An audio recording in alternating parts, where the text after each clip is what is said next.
Hi friends, എല്ലാവർക്കും പുതിയൊരു വീഡിയോയിലേക്ക് സ്വാഗതം. ഇപ്പോൾ നമ്മൾ കണ്ടുകൊണ്ടിരിക്കുന്നത് കഴിഞ്ഞ വർഷം ഹ്യൂമാനിറ്റി ചാരിറ്റബിൾ ട്രസ്റ്റ് പാവപ്പെട്ട വിദ്യാർത്ഥിനികൾക്ക് പഠനോപകരണ സഹായം നൽകിയ സമയത്ത് എടുത്ത വീഡിയോ ആണ്. അതുപോലെ തന്നെ എല്ലാ വർഷത്തെയും പോലെ ഈ വർഷവും ഹ്യൂമാനിറ്റി ചാരിറ്റബിൾ ട്രസ്റ്റ് സാമ്പത്തികപരമായി പിന്നാക്കം നിൽക്കുന്ന വീടുകളിലെ കുട്ടികൾക്ക് പഠനോപകരണ സഹായം ഈ വർഷവും നൽകുന്നുണ്ട്. സ്കൂൾ തുറക്കുന്നതിനോടനുബന്ധിച്ചായിരിക്കും ഈ ഒരു ചടങ്ങ് നിർവഹിക്കുന്നത്.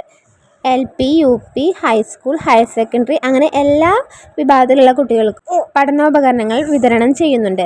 ഈ നല്ലൊരു കാര്യത്തിൻ്റെ ഭാഗമാകാൻ നമുക്കും സാധിക്കും. അത് എങ്ങനെയെന്ന് ഞാൻ പറയാം. നമ്മുടെ കുട്ടികൾക്കൊക്കെ നമ്മൾ സ്കൂൾ തുറക്കുന്നതിനോടനുബന്ധിച്ച് എല്ലാ സാധനങ്ങളും വാങ്ങുന്നുണ്ടായിരിക്കും അല്ലേ. അപ്പോൾ അതിൻ്റെ കൂടെ എക്സ്ട്രാ ഒരു നോട്ട് ബുക്ക് വാങ്ങുകയാണെന്നുണ്ടെങ്കിൽ അത് നമുക്ക് ഇവർക്ക് സംഭാവനയായിട്ട് നൽകാൻ സാധിക്കും.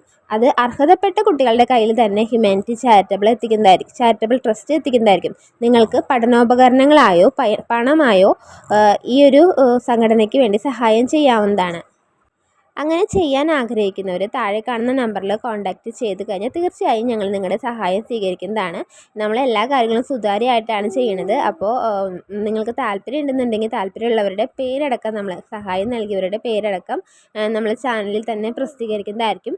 പിന്നെ വേറൊരു കാര്യം പറയാനുള്ളത്, നമ്മുടെ സ്ഥലം എല്ലാവർക്കും അറിയാം, തൃശ്ശൂരാണ് കേട്ടോ. തൃശ്ശൂർ സഹായം ഏത് ജില്ലയിലുള്ളവർക്കും ചെയ്യാം. പക്ഷേ ഈ ഒരു സഹായം നമ്മൾ കൊടുക്കുന്നത് തൃശ്ശൂർ ജില്ലയിലാണ്. എല്ലാ ജില്ലയിലും വരും വർഷങ്ങളിൽ കൊടുക്കണം ആഗ്രഹമുണ്ട്. അപ്പോൾ തൃശ്ശൂർ ജില്ലയിൽ നമ്മുടെ സ്ഥലം തൃശ്ശൂർ പുത്തൂരാണ്. അപ്പോൾ തൃശ്ശൂർ പുത്തൂർ ഈ നമുക്കും ഞങ്ങളുടെ കെയർ ഓഫിലും ഒരു 3-4 കുട്ടികളെ ഇതിനു വേണ്ടി അർഹരായവരെ തിരഞ്ഞെടുക്കാനുള്ള ഒരു ചാൻസ് കിട്ടിയിട്ടുണ്ട്. അപ്പോൾ നിങ്ങൾ ചെയ്യേണ്ട കാര്യം തൃശ്ശൂർ പുത്തൂർ ഈ ഭാഗത്തുള്ള കുട്ടികൾ ആരെങ്കിലും അർഹതപ്പെട്ടവരുണ്ടെന്നുണ്ടെങ്കിൽ അത് അവരുടെ ഫുൾ ഡീറ്റെയിൽസ് നമുക്ക് ഈ നമ്പറിൽ വാട്സപ്പിൽ അയച്ചു തരാം. അതേപോലെ നിങ്ങൾക്ക് സഹായം ചെയ്യാൻ ആഗ്രഹമുണ്ടെന്നുണ്ടെങ്കിൽ ആ കാര്യങ്ങളും നമുക്ക് അയച്ചു തരാവുന്നതാണ്.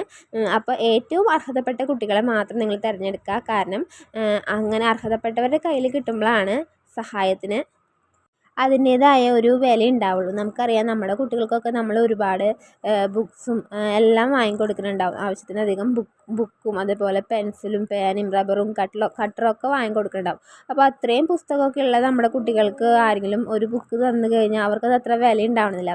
അവർക്ക് നമ്മളതൊക്കെ വാങ്ങിക്കൊടുക്കേണ്ടതാണ്. പക്ഷെ നമ്മുടെ കുട്ടികളുടെ കൂട്ടുകാരാരെങ്കിലും അതൊന്നും വാങ്ങാൻ സാധിക്കാത്തവർ, അച്ഛനും അമ്മയ്ക്കും വയ്യാത്തവരോ ഫിനാൻഷ്യൽ ഒരുപാട് ബാക്കോട്ട് നിൽക്കുന്നവരൊക്കെ ആയിട്ടുണ്ടെങ്കിൽ ആ കുഞ്ഞിന് ഒരു പുസ്തകം അല്ലെങ്കിൽ ഒരു പേന കിട്ടുകയാണെന്നുണ്ടെങ്കിൽ അവർക്കത് വലിയൊരു കാര്യമായിരിക്കും അല്ലേ. അപ്പോൾ അങ്ങനെ ഏറ്റവും അർഹതപ്പെട്ട ആളുകൾക്ക് തന്നെയാണ് നമ്മൾ ഈ ഒരു സഹായം കൊടുത്തുകൊണ്ടിരിക്കുന്നത്. അപ്പോൾ അങ്ങനെ അർഹതപ്പെട്ട ആരെങ്കിലും നിങ്ങളുടെ പരിചയത്തിലുണ്ടെങ്കിൽ തീർച്ചയായിട്ടും അതൊന്ന് താഴെ കാണുന്ന നമ്പറിൽ മെസ്സേജ് അയയ്ക്കുക. അവരുടെ ഫുൾ ഡീറ്റെയിൽസ് നമ്മൾ തീർച്ചയായിട്ടും അന്വേഷിച്ചിട്ട് തന്നെയായിരിക്കും സഹായം നൽകുന്നത്. അതുപോലെ തന്നെ നിങ്ങൾക്ക് എന്തെങ്കിലും ചെറിയ സഹായം ബുക്കായിട്ടോ പേനയായിട്ടോ പെൻസിലായിട്ടോ അല്ലെങ്കിൽ ബാഗായിട്ടോ അല്ലെങ്കിൽ ക്യാഷായിട്ടോ ഒക്കെ കൊടുക്കാൻ താല്പര്യം ഉണ്ടെന്നുണ്ടെങ്കിൽ അതും തീർച്ചയായിട്ടും ഈ നമ്പറിൽ മെസ്സേജ് അയയ്ക്കുക. അപ്പോൾ പുതിയൊരു വീഡിയോ ആയിട്ട് വീണ്ടും കാണാം. Thank you.